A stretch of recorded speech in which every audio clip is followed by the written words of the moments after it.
Welcome. Thank you for joining us for this installment of Divorce and Finance, the Voice of the CDFA. I'm Carol Lee Roberts, the president of the Institute for Divorce Financial Analysts. We own the CDFA, or Certified Divorce Financial Analyst designation, and have certified over 5,000 individuals in North America since our beginnings in 1993. And I'm so pleased that we have with us today Nancy Hetrick. Nancy is a force of nature, is the best way I can think of describing her. She has worked in financial planning and financial advising. In 2011, she became a certified divorce financial analyst and has grown her practice in the CDFA arena so large that she has finally sold her wealth planning practice and is only focusing on divorce financial planning. She's also the author of at least 3 books that I can think of. Divorce is Not for Dummies, the Divorce Financial Planning textbook, and what's the third one, Nancy? The third one, I was just actually a contributing author on the Stress-Free Divorce. So they have different authors for every chapter, and so I'm one of the chapters in that. Volume 2. So as we've been discussing with other CDFA professionals in this series, I wanted you to take a few minutes to explain how you came to pursue the CDFA designation and make it the focus of your work. Yeah, and I think it's so typical. I would estimate 70 to 80% of practicing CDFAs became so because of their own divorce experiences. That's just the way it works. You go through your own divorce and you find out how woefully unprepared the legal system is to deal with sophisticated financial issues. And as financial advisors ourselves, we do better than average, but I certainly still made horrendous financial mistakes in my divorce. And so then, it was literally just in Googling after the fact that I learned about the credential, and I it's like I got chills from head to toe and said, oh my gosh, I have to help people, not mess it up the way I messed it up, and to understand that there's a better way to do this. And the information that they're looking for is actually out there. So I was just compelled. And at that time, I was still working corporate. And I went to my broker dealer and said, hey, I'd really like to get this credential. And they said, no, thank you. And so within a couple of years, I left. I went independent, started my own business on the side, starting to work with individuals and couples going through divorces. And it has just become very, very clear to me that this is what I was meant to do. Everything leading up to this in my life was for this work. We've talked about how a lot of times financial advisors will start out with why would you ever want to work with divorcing people? And I can recall how many different times you've talked about how rewarding this is. And in reality, having a CDFA as part of the team in any divorce can make divorce less horrible. Absolutely. But all we ever hear about is the horrible stuff, right? I'll tell you right now, 90% of couples are not horrible. They want to do the right thing for each other. They want to go through this in a peaceful way. They want to be good co-parents for their children. And I mean, don't get me wrong. It's not that there aren't emotions involved. Of course there are emotions involved. But ultimately, they're good people that want the best outcome for everybody. And that's who I work with. Well, we have already spoken to Donna Cheswick, who's the focus of her practice. And one of the main features of her practice is reviewing and writing quadros. She said she found that the most interesting part of this practice. We spoke to Jane McAuliffe, and Jane was talking about how she is very, very interested in the litigation part of it and serving as an expert witness as well as doing some property tracing. And I know that you have served at times as an expert witness, but you tend to focus more on mediation and keeping your clients out of courtrooms. So can you talk a little bit about that? Yeah, absolutely. And it really came as a shock to me. When I started practicing in early 2012, I thought I was going to be doing what Jane does, which is litigation support and partnering with an attorney and their client. And couples started showing up in my office with no attorneys, and they wanted to do it themselves. And it really caught me off guard. And at first I was like, whoa, is this okay? And I kind of had to do some research. And I was like, okay, I can do this. And I did a little bit of research at the time and found out that I'm in Phoenix, Arizona, and in Maricopa County, which is our broad metro area, 76% of divorces were unrepresented and self-filed. And I thought, oh my goodness, that is my market. These are people that they don't want to spend a lot of money on attorneys. They're working together to do their own divorces, but they really have no idea what they don't know. And so I started working with these couples, and it was just the most fulfilling work I ever had done. So I actually rebranded my entire firm to be Smarter Divorce Solutions and got hundreds of hours of mediation training and put myself out as a financial neutral and mediator, and had the luxury of having a family law attorney in Arizona that could serve as a certified legal document preparer. So they would draft all the documents at the end. And I'm just lucky enough that in Arizona, we can do that. Not all states can do that. We also are in a state where they never have to have a hearing. So a huge part of my business is no lawyers, no judges, no courtrooms. They never have a hearing. They never see a judge. We work through all of their issues. We craft up all of their paperwork. It gets couriered to the courthouse, and they're done. And they're so darn happy with the process and the way that they've been able to work through it that about every couple of years, I have to contact my marketing people and say, turn it off. Stop marketing online because the referral business is so active. I'm swimming and I've got a waiting list out a month. So it just kind of keeps self-generating itself. It's really amazing that there's a huge population of individuals out there that want an out-of-court solution. And they know about mediation.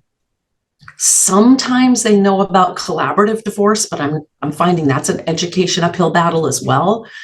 But they definitely don't know about this process where you can bring in the financial expertise. Because my big gripe about mediators, most mediators are attorneys, which means they're not trained in finance.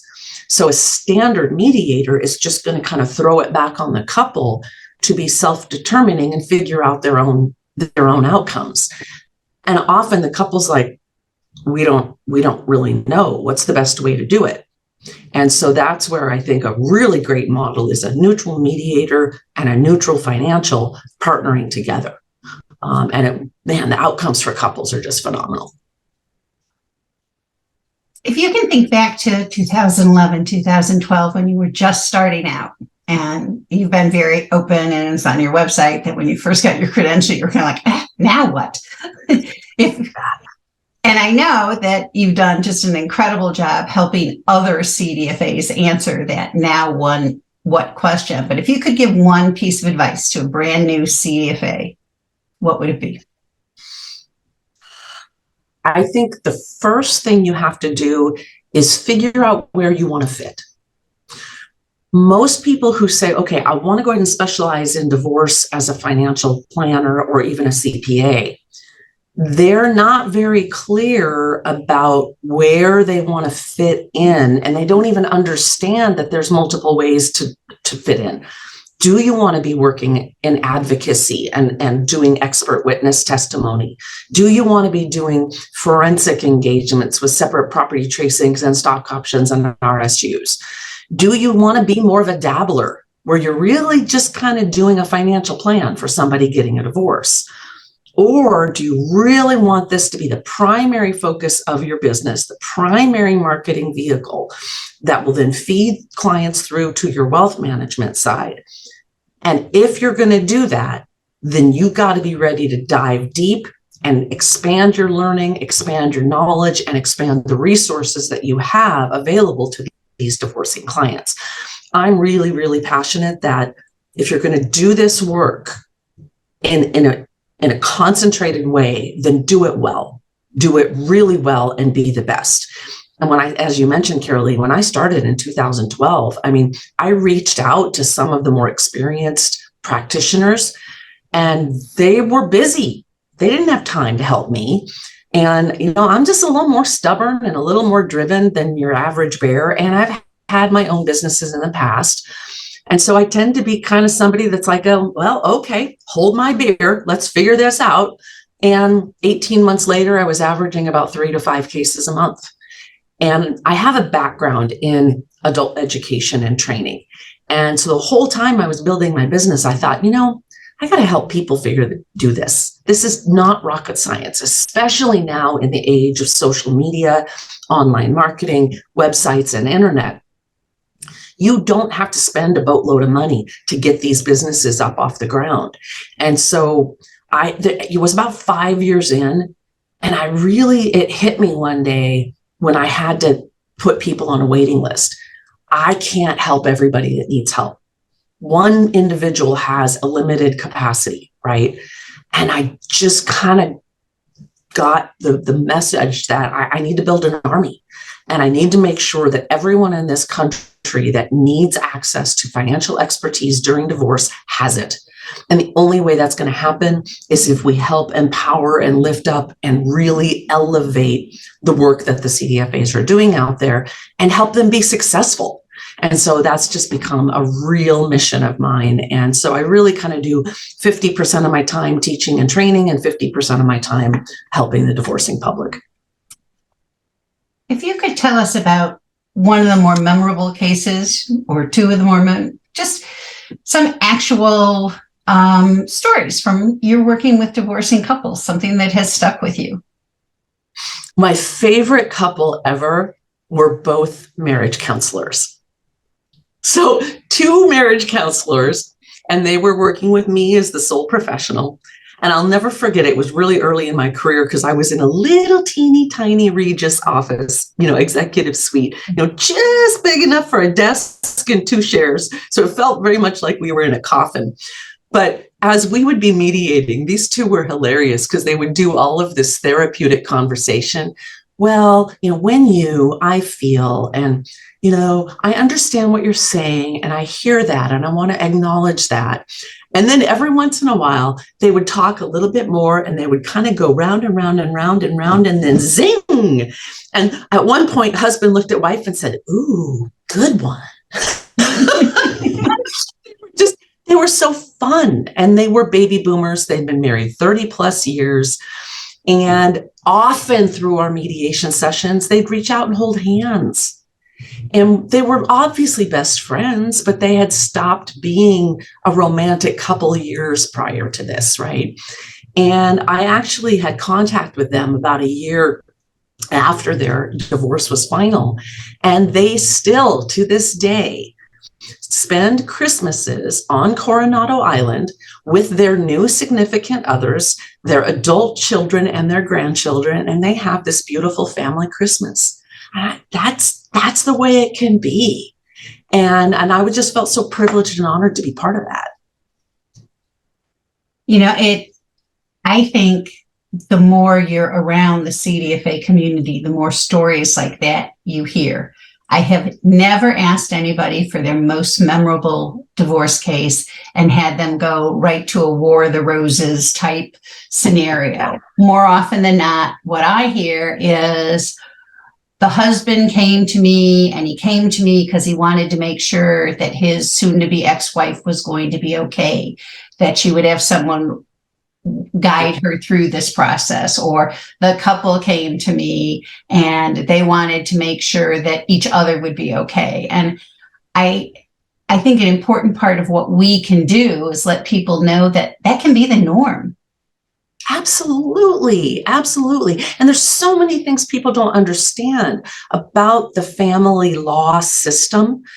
Guys, we created a real problem for ourselves when we decided to use a criminal system to deal with a family issue.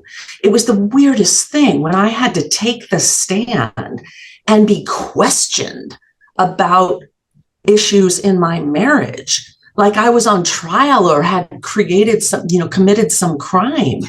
And I remember going through that and just thinking, really, this is how we do this? And so it was just very, very strange and didn't make any sense to me. And collaborative divorce, it's interesting, is really becoming more and more, getting more traction throughout the world, not as much in the United States. So we need to work harder at collaborative divorce becoming mainstream. But in Europe, in Canada, in New Zealand, Australia, those couples go to collaborative divorce right out of the gate. And for the listeners that aren't familiar with it, collaborative divorce, that's more than just it doesn't just mean everybody's working together, kumbaya. It's a formal process where each party has a collaboratively trained attorney. There's a financial neutral expert to help educate everybody involved on all the financial intricacies. And there can be one or two professionals with a mental health background that serve as a communication coach that help facilitate the meetings and help the couple deal with any of the emotional issues that do come up. So very formal process, out of court, committed to settlement. We're all working together. And the biggest misnomer about it is people think that it means the couple needs to be collaborative. Not at all. The team of professionals is collaborative on behalf of the couple. So it actually tends to be higher conflict cases that still have that desire to do an out-of-court solution and have a family-friendly settlement situation where we can think creatively outside the box. And it's been really powerful. I've done collaborative cases where we had one spouse in active alcoholism, where we created the most amazing parenting plan to protect the kids, empower the addicted spouse, that if, after certain periods of sobriety, they would get more access. So they had full control, but still protecting the rights of the other parent, doing these creative things that would never happen in court. The legal system would have eaten this couple alive. And so I'm becoming a real advocate of collaborative divorce for complicated situations. Frankly, the law is just not very accommodating around. So that's been the last 2 years, that's been a lot of the work that I've been doing. Well, my next question was going to be, what significant changes have you seen in the divorce landscape? But since you just answered that, there's another one though. Let me tell you the other one. And in fact, this just happened in Arizona in September. We got all new written statutes on spousal maintenance. So anyone out there dealing with divorce needs to understand that spousal maintenance / alimony is very quickly going the way of the dinosaur. And Arizona had changed our statutes to say that regardless of the length of marriage, spousal maintenance is to be awarded on a rehabilitative basis only for a length of time and an amount necessary for the recipient spouse to become self-sufficient. So, first of all, you have to be married 10 years to even be considered for it. But we rarely now are seeing spousal maintenance awards any longer than 3 to 5 years. The Texas statutes have eliminated spousal maintenance. So back in the day when marriage was a lifetime contract, and if you got a divorce, it was deemed to be breach of a lifetime contract, which is why somebody might have to pay support for life. Well, that was when women were stay-at-home moms and very few women were working. So now that the vast majority of women are in the workforce, and often even the primary breadwinners, that's just not the case anymore. So I'm advising young people, if you're going to choose to be a stay-at-home spouse, you better get a post-nup agreement in place that's going to protect you in the event that your relationship doesn't work out. Because you agree to be a stay-at-home spouse, you reduce your ability to earn a living. If that marriage fails later, by the time that happens, spousal maintenance may not even be a thing anymore. So it's happening more and more and more. There's only about 5 states that still have a spousal maintenance calculator. Other than that, it's incredibly subjective. And so that's a huge change that I think especially the stay-at-home parents need to be aware of. Well, and I think it's not only a change to be aware of, but it makes what we do so different from what the CDFA was first created to address. I mean, the initial CDFA was husband gets the retirement plan, wife gets the house, wife is poverty stricken 3 years later, we have to unite to save this poor woman. And now it's more, no, you have 2 people with earning capacities that, they may both be working to full capacity, one might not, but you need to come up with a creative solution that allows them both to flourish after the divorce.